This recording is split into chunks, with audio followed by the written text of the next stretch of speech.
नमस्कार शेतकरी मित्रांनो. लोकशिवारच्या या नवीन भागामध्ये तुमच्या सगळ्यांचं स्वागत आहे. आणि ज्या पद्धतीच्या खताच्या किमती ह्या वर्षी आपण पाहतोय, मला वाटतंय जे इराण आणि अमेरिकेचं युद्ध आहे, त्याच्याबरोबर रशिया आणि युक्रेनचं जे युद्ध आहे, त्याच्यामुळे कुठे ना कुठे ज्या खताच्या किमती आहेत, त्या ह्या वर्षी अव्वाच्या सव्वा आहेत. आणि अशा परिस्थितीमध्ये आपल्याला जर खताचं नियोजन करायचं असेल आणि आपलं पीक योग्य आणायचं असेल, तर कशा पद्धतीचं नियोजन करायचंय, कुठले दुसरे पर्यायी मार्ग निवडायचे, ह्या विषयावरती आज आपण या व्हिडिओच्या माध्यमातून बोलणार आहोत. आणि मी प्रथमेश आपल्या सगळ्यांचं लोकशिवारच्या या नवीन भागामध्ये स्वागत करतो. आपल्यासोबत तेजस आहे. नमस्कार. तर जर ह्या वर्षी विचार केला, दरवर्षी आपल्याला सवय होती की DAP आणला, युरिया आणला, किंवा 10-26-26 आणलं आणि पेरणीच्या वेळी टाकून दिला. 2 एकराला 4 पोते, 2 पोते, ज्या प्रत्येकाची जशी आस्था आहे त्या पद्धतीने आणला आणि हो. वापरला. तर मला वाटतं ह्या वर्षी कुठं ना कुठं खर्चाचा विचार केला तर आपल्याला ह्या जी आपली मानसिकता आहे त्याच्यामध्ये बदल करावा लागणार बरोबर. आहे. आणि आपल्याला अल्टरनेटिव्ह काय सोर्सेस आहेत खताचे, त्याच्यावरती विचार केला पाहिजे, जेणेकरून आपल्या पिकाची जी खताची गरज आहे ती आपण पूर्ण करू शकू. आणि अशा परिस्थितीमध्ये तेजस काय केलं पाहिजे, जेणेकरून आपण पिकाला योग्य खत पण देऊ शकू आणि आपल्या खिशावरती पण त्याचा जास्त ताण येणार ताण नाही. येणार नाही. अगदी बरोबर. नेमकं युद्ध कोणाचं आहे आणि त्या युद्धात कोण पडलंय हे सांगणं कठीण आहे. हं. त्या युद्धाचा भारतावर काय परिणाम आहे, तर तो एक महत्वाचा म्हणजे काय म्हणतो ना, एक विषय. सस्पेन्स आहे. हा. आणि या सगळ्याचा विचार करता काही झालं तर शेतकऱ्यांच्या मुळाशी येतंय. त्याच बरोबर. पद्धतीने आपण मागे याची चर्चा केली होती. तर तो आपल्या मुळाशी आलेला विषय किंवा आपल्या एकंदरीत जो दैनंदिन आपला जो काही व्यवहार आहे, तर तिथं आलेला अडलेला विषय. आता अन्नद्रव्य व्यवस्थापन किंवा खत ही सगळ्यात बेसिक नीड आहे शेतीची. म्हणजे जुना जमाना गेला ज्यावेळेस फक्त शेणखत किंवा सेंद्रिय खतावर शेती केली जायची, त्यावेळेस काय हायब्रिड नव्हते, बरोबर. उत्पन्नाची स्पर्धा नव्हती. प्रत्येक घरामध्ये लागणारं जे काही दैनंदिन गरजा आहेत त्या फार मर्यादित होत्या. म्हणजे मी बऱ्याच वेळा ही चर्चा करतो की आज प्रत्येक घरामध्ये 5 मोबाईल आहेत आणि प्रत्येक मोबाईलचा रिचार्ज 250 ते 300 रुपयाचा. बरोबर. म्हणजे आज 1500 रुपये हाच खर्च आहे. हा खर्च गेल्या 20 वर्षापूर्वी किंवा आपल्या आधीच्या पिढीला कधीच नव्हता. मग ही जी स्पर्धा आहे, ही जी गरज आहे आपली, शिक्षणावरचा खर्च असेल, आरोग्यावरचा खर्च असेल किंवा बाकीचे जे काही आपले मौज मजा इतर गोष्टी असतील, तर हा सगळ्यावरचा जो काही ताण आहे तर तो आलेला आहे. आणि तो पूर्ण करण्यासाठी पिकाचं उत्पादन जितकं जास्तीत जास्त आपण काढू, ती एक स्पर्धा बनलेली आहे. आणि त्याच्या जोडीला जे काही हायब्रिड आलेले आहेत, तर त्यामुळे खताची गरज किंवा अन्नद्रव्याची गरज ही पिकाला फार महत्वाची. बरोबर. आता पिकाला सगळे अन्नद्रव्य जी मिळतात, तर ती फक्त या रासायनिक खतातून मिळतात का? तर आपण 100 किलो 50 किलोच फक्त खत देत असतो. बरोबर. पण पिकाकडून उत्पादन काही क्विंटलमध्ये काढत असतो. म्हणजे ही फक्त त्याच्यातूनच मिळतात असं नाही. पण ती त्याला एक जोड आहे. ती आपण जर दिली, योग्य वेळेला योग्य खत जर दिलंय किंवा योग्य अन्नद्रव्य जर दिलं, तर नक्कीच आपल्याला उत्पादनात भर पडताना दिसते. मग ही जी काही महागाई वाढली हा एक भाग, आणि दुसरी असणारी उपलब्धता हा दुसरा भाग. या दोन्हींचा विचार करता म्हणजे तुम्ही जे मागाल ते खत मिळत नाही, किंवा काही खतं उपलब्ध आहेत त्याच्या जोडीला दुसरी लिंकिंग मध्ये घ्यावं लागतात. मग या दोन्ही तिन्हीचा विचार करून आपल्याला आता खर्च नाही वाढवायचा आणि उत्पादन योग्य काढायचंय. आणि तिसरं गोष्ट की असलेल्या दुष्काळासारखी जी परिस्थिती, यात आपल्याला खतांची गरज योग्य वेळेला योग्य पद्धतीने करायची. तर या सगळ्या गोष्टीचा विचार करण्यासाठी म्हणून आज आपण या व्हिडिओतून चर्चा करतोय. मला असं वाटतं की आता खतांचे 3 जे काही स्त्रोत आहेत त्या तिन्हींचा विचार केला पाहिजे. पहिला जो आहे तो सेंद्रिय. सेंद्रियमध्ये शेणखत असेल, गांडूळ खत असेल, तुमचं निंबोळी पेंड असेल, किंवा जे काही कोंबड खत वगैरे असेल, चांगलं कुजलेलं असेल, तर या 4-5 खतांचा विचार आपण केला पाहिजे. त्यामुळे सेंद्रिय खत हा पहिला पर्याय आहे. सगळ्या शेतकऱ्यांकडे जनावर असतील असं नाही. ज्यांच्याकडे आहेत त्यांनी तरी आता खत न विकता कमीत कमी आपल्या शेतीसाठी हे सेंद्रिय खताचा व्यवस्थापन किंवा हे नियोजन करणं फार गरजेचं आहे. बरोबर.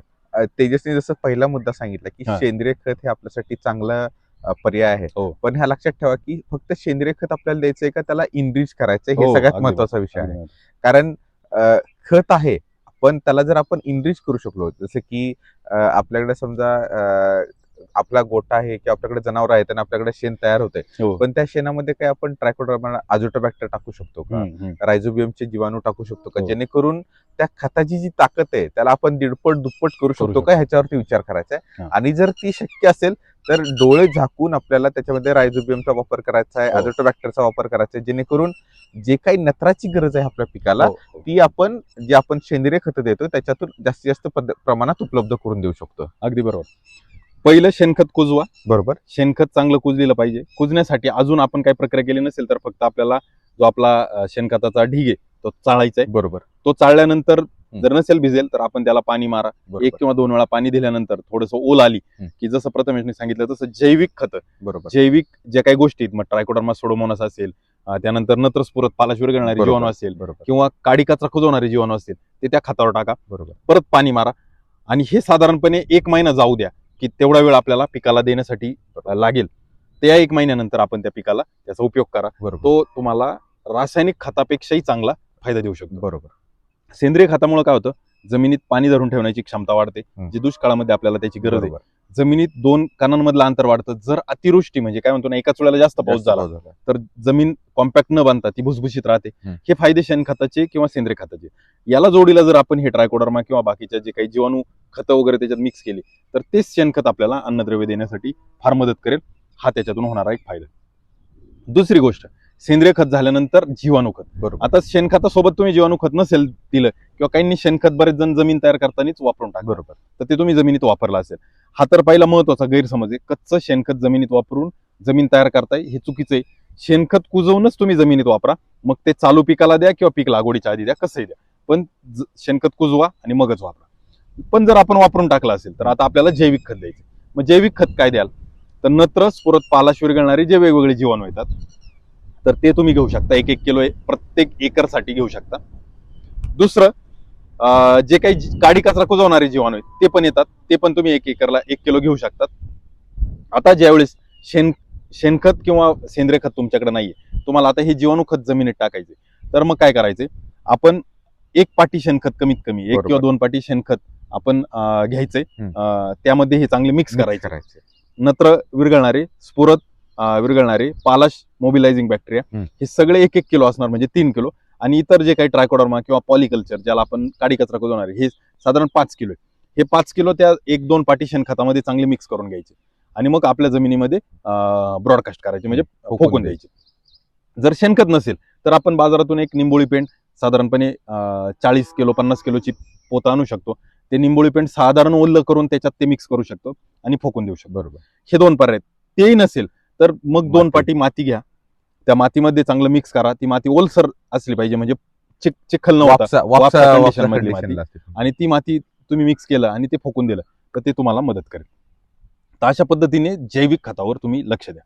आता तुम्ही म्हणाल की जैविक खताने शेती होईल का, तर मित्रांनो, गेल्या 2-3 वर्षामध्ये 2-3 पिकामध्ये तुम्ही भरपूर सारी खतं वापरली आणि तुम्हाला माहिती आहे फर्टिलायझर यूज इफिशियन्सी हा जो एक कन्सेप्ट आहे का वापरलेलं खत किती पिकाला लागू होतं, तर तेही तुम्हाला माहिती आहे की साधारण सिंगल सुपर फॉस्फेट जर वापरलं तर अगदी 20-30% लागू होतं, बाकीचं तुमचं जमिनीतच राहतं.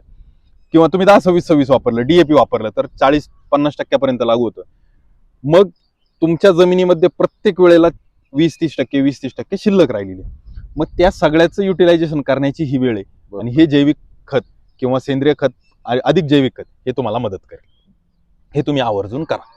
जे आपल्या नॉन अवेलेबल फॉर्म मध्ये जे हो. आपल्या शेतामध्ये आहे तेच आपल्याला काढून घ्यायचे परत, जे आणि आपण ते आधी खर्च केला होता त्याच खर्चातून आपल्याला ते अगदी बरोबर. बाहेर काढायचं आणि त्याचा वापर करायचा आहे.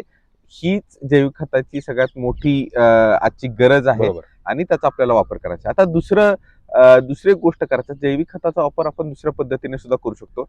ज्यावेळी आपण पेरणी करणार आहोत, ज्यावेळी समजा वापसा कंडिशन आहे आणि पेरायचे, त्यावेळी जर तुम्ही पिकाला जरी चोळलं ते तर चालतं. बियाण्याला चोळलं तरी तरी सुद्धा चालतं. तुम्ही जैविक खतं डायरेक्ट बियाण्याच्या मुळाच्या भागात जाऊ शकतात अगदी बरोबर. आणि अशा वेळी त्याचा चांगला फायदा होऊ शकतो. हा, कमी क्वांटिटीत तुम्हाला जास्त. द्यायचंय, बरोबर. तिथे तुम्ही बियाण्याला चोळून देऊ शकता. बरोबर बरोबर.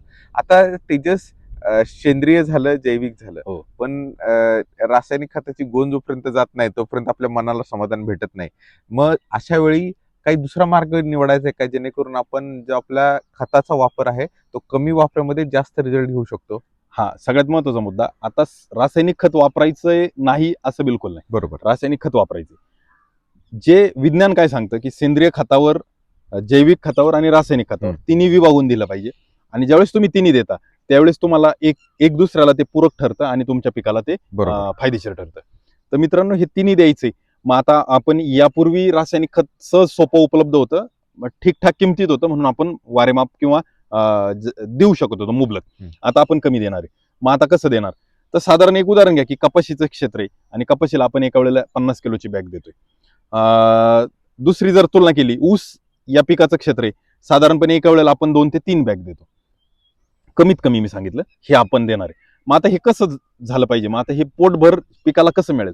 त्याच्यासाठी एक नियोजन करायचे की जे काही डीएपी असेल, 10-26-26 असेल, 12-32-16 असेल, जो काही मिक्स ग्रेड तुम्ही घेतलाय, एक बॅग जर तुम्ही घेतली असेल तर त्या एक बॅगच्या जोडीला एक निंबोळी पेंट आवर्जून द्या. बरोबर. आणि त्या एक बॅग जी आहे 50 किलोची, तेवढं 50 किलो सेंद्रिय खत म्हणजे जे आपलं शेणखत आहे ते पण घ्या. बरोबर. काय करायचंय? पहिला एक थर साधारणपणे एक बेड बनवायचंय. त्या बेडमध्ये पहिला एक थर शेणखताचा द्यायचा, सेंद्रिय खत म्हणजे शेणखताचं द्यायचंय. त्याच्यावर 50 किलोच्या बॅग मधला एक साधारण 15-20 किलो रासायनिक खताचं द्यायचंय. मग निंबोळी पेंट 15-20 किलो द्यायची. परत एकदा शेणखताचा थर द्यायचा, परत एकदा रासायनिक खत, परत एकदा निंबोळी पेंट. अशा पद्धतीने आपल्याला हा डेपो बनवायचा. तर आपल्याला जे काही गांडूळ खत बनवण्याचे बेड वगैरे जे मिळतात त्याच्यामध्ये तुम्ही हे नियोजन करू शकता. बरोबर. किंवा ताडपत्री अंथरून त्याच्यावरही पण हे नियोजन करू शकता. साधारणपणे आपल्याला हे 4-8 दिवस ठेवायचं असतं. हे बनवलं की त्याला वरून पाणी मारायचंय. पाणी इतकं मारायचंय की जे आपण पटांगणात किंवा आपण जे सडा टाकतो त्या पद्धतीने पाणी मारायचंय. थोडंसं ओलसर होईल असं पाणी आपल्याला आज मारायचंय, उद्या मारायचं, असं 2-3 दिवस मारायचे. त्यानंतर एकदा त्याला वापसा आला की आपल्याला जसं आपण सिमेंट, कॉन्क्रीट आणि कोबा करतो, खडी मिक्स करतो, त्या पद्धतीने त्याला चाळून घ्यायचे. हे चाळल्यानंतर पण एकदा पाणी मारायचे आणि 1 दिवसासाठी ठेवायचे. हे सगळं नियोजन केलं का याच्यातली वाफ निघून जाईल, याच्यातले रासायनिक खत आणि सेंद्रिय खत याचं एकमेकाला घट्ट पकडून ठेवेल. रासायनिक खताचं जे काही वाया जाणार प्रमाणे ते सेंद्रिय खत त्याचं संरक्षण करेल. आणि हे जे तुम्ही बनवले हे साधारणपणे 150 किलो बनलेलं असेल. म्हणजे आता तुम्ही बॅग आणली होती 50 किलोची, पण आता तुमच्याकडे फुकून द्यायला 150 किलो बनले. ऊसाच्या बाबतीत तुम्ही बॅग आणली होती 3 बॅग साधारण 150 किलो. त्या 150 किलोला परत हे 150 किलो वापरल्यामुळे त्याचं 300 किलो, 400 किलो, 500 किलो बनलेलं असेल. तर अशा पद्धतीने हे तुमचं बनलेलं असेल आणि मग ते तुम्हाला शेतामध्ये वापरायचे. जर तुम्ही सेंद्रिय खत यापूर्वी दिलं, जैविक खत यापूर्वी दिलं नसेल तर जैविक खत सुद्धा तुम्ही यात देऊ शकता. फक्त जैविक खत कधी वापरायचे? ज्या दिवशी तुम्ही शेतामध्ये टाकणार आहे त्या दिवशी त्याच्यात मिक्स करायचे आणि फोकून द्यायचे. मित्रांनो, अशा पद्धतीने जर तुम्ही नियोजन केलं तर ज्याला आपण काय म्हणतो ना, पोटभर खत जमिनीला जाईल आणि आपल्या खिशाला तो जो काही झटका बसणार आहे तो फार कमी बसेल.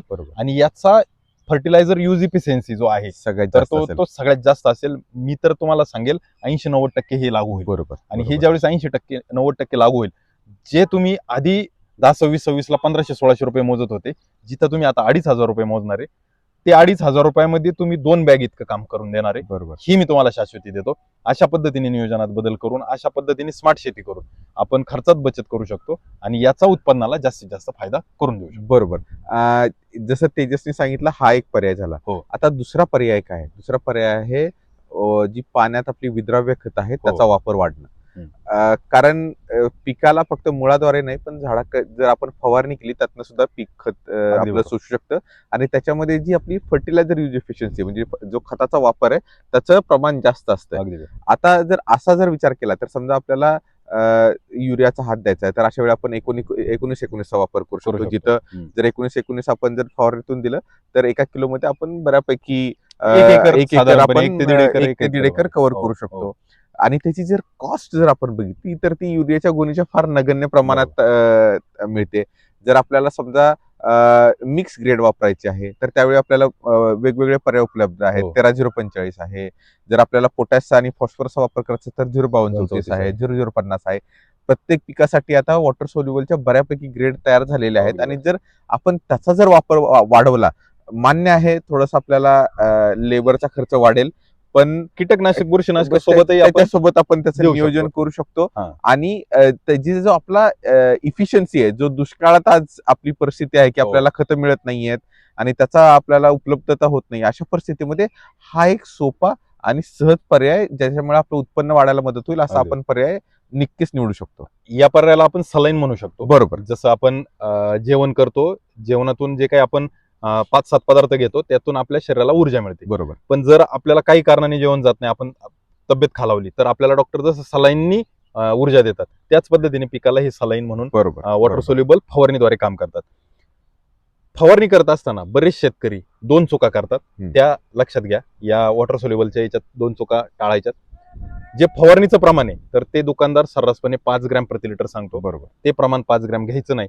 कारण का तर पिकाची जी काही क्षमता आहे 1 ग्रॅम प्रति वॉटर सोल्युबल 1 लिटर पाण्यात टाकलं तर त्याचा 1 EC होतो. बरोबर. आपल्या पाण्याचा असणारा 1 ते 1.5 EC हम्म. म्हणजे इलेक्ट्रिक कंडक्टिव्हिटी जी तुम्ही माती पाणी परीक्षण करता बरोबर, त्यावेळेस तुम्ही बरोबर. चेक करू शकता. तर तो 1 EC पिकाला सहजासहजी पचवता येतो. थोडंसं पिकाचं वय चांगलं असेल तर 2 EC पचवू शकतो. बरोबर. 2-2.5 EC पचवायचा असेल तर तुम्हाला फवारणीद्वारे 1 ते 2 ग्रॅमच फक्त खत वापरायचं. बरोबर. बरोबर. ही एक काळजी घ्यायची. म्हणजे 19 1 किलो आणलं तर साधारणपणे तुमचं 2-2.5 एकर पण क्षेत्र होतं. होऊ शकतं. तर ती एक गोष्ट लक्षात घ्या. दुसरी गोष्ट अशी लक्षात घ्यायची, तुमचे रासायनिक जे काही फवारण्या असतात म्हणजे कीटकनाशक असेल बुरशीनाशक असेल हे पिकाच्या पानाद्वारे शोषले जातात. बरोबर. परंतु हे वॉटर सोल्युबल किंवा हे जे काही खतं आहेत अन्नद्रव्य तर ती पिकाच्या पानाच्या पाठीमागे जे पर्णरंध्र आहे तीच फक्त शोषून घेतात. पर्णरंध्र आणि पर्णरंध्र तेव्हाच चालू असतात ज्यावेळेस पीक फोटोसिंथेसिस प्रॉपर करते बरोबर. किंवा ज्याचं उत्सर्जन म्हणतो जास्त झालेलं पाणी बाहेर टाकणं हे काम ज्यावेळेस प्रॉपर करते. आणि हे काम कधी करते तर हे पीक उन्हात कधीच करत नाही. बरोबर. सकाळच्या सावली उजेडात आणि संध्याकाळच्या उजेडात करते. त्यामुळे वॉटर सोल्युबल जर फवारायचे असतील तर तुम्हाला सकाळी ही योग्य वेळ किंवा संध्याकाळी उशिरा ही योग्य वेळ. बरोबर. सकाळी 9 ते 10 वाजेपर्यंत फवारणी संपली पाहिजे आणि संध्याकाळी 5 वाजल्याच्या नंतर ती फवारणी झाली पाहिजे. या 2 चुका जर टाळल्या तर विद्रव्य खतांचा तुम्हाला अतिशय प्रभावी चांगला असा उपयोग होईल. आणि याच्यात सगळ्यात महत्वाची एक फायदा असा आहे की तुम्हाला आज पिकावर काही कमतरता दिसली आणि जर तुम्ही फवारणी केली तर तुम्हाला 2 दिवसात त्याचं रिझल्ट दिसेल. तेच जर तुम्ही ठिबकने दिलं तर 5 ते 7 दिवस थांबायला लागेल. आणि तेच जर तुम्ही रासायनिक गोणीचं खत दिलं तर तुम्हाला 8 दिवस 15 दिवस किंवा अगदी 20 ते 25 दिवस पर्यंत थांबावं लागेल. तर हा त्यातला होणारा फायदा आहे. त्यामुळे विद्रव्य खत हा एक पर्याय करा. पहिला आपण सेंद्रिय खताबद्दल बोललो, दुसरं जैविक बद्दल बोललो, तिसरं रासायनिक कशा पद्धतीने डेपो बनवून द्यायचं ते बोललो आणि चौथा मुद्दा जो रासायनिकचाच आहे परंतु तो फवारणीद्वारे जी विद्रव्य खते तर त्यांचा आपण प्रभावी उपयोग करून आपल्या शेतीचं किंवा जे काही पिकाचं उत्पादनाच अन्नद्रव्याचं व्यवस्थापन आहे ते आपण अतिशय प्रभावीपणे करू शकतो. बरोबर. आणि मला वाटतंय ह्या वर्षी दुष्काळाचं सावट आहे. असेच आमचे लोकसेवाचे तुम्ही व्हिडिओ बघत राहा ज्याच्यामध्ये आम्ही प्रयत्न करू की ह्याच्यातून ह्या बिकट परिस्थितीमधून आपल्याला कसा मार्ग काढायचा आहे. हो. कशा पद्धतीने आपल्याला कमी खर्चामध्ये शेतीचं जास्तीत जास्त चांगलं उत्पन्न घ्यायचं याच्यावरती आम्ही चर्चा करत राहू. जर तुम्ही हा व्हिडिओ आपल्या मित्रांना पाठवला नसेल तर नक्की पाठवा जेणेकरून त्यांचं सुद्धा खर्चामध्ये बचत होईल आणि त्यांना सुद्धा 2 पैसे जास्त मिळतील. अशाच वेगवेगळ्या माहितीसाठी तुम्ही लोकशिवारचा जो आपला चॅनल आहे त्याला लाईक करा, सबस्क्राईब करा. जे आपले शेतकरी मित्र आहेत त्यांना सुद्धा हे व्हिडिओ शेअर करा जेणेकरून त्यांना सुद्धा ही माहिती पोहोचेल आणि त्यांचा सुद्धा ह्यातून फायदा मिळेल. आणि जास्तीत जास्त आपण ह्या दुष्काळाच्या वेळेमध्ये शेतकऱ्यांना मदत करू जेणेकरून माहितीतून आपल्याला विकास कसा करता येईल आपला ह्याच्यावरती आपला कटाक्ष असेल. आणि आशा करतो की आम्ही जी तुम्हाला माहिती दिली तुम्हाला आवडतीये आणि त्याच्यामुळेच कुठं ना कुठं जी आपली एंगेजमेंट आहे ती आम्हाला दिसते ह्या चॅनलच्या माध्यमातून.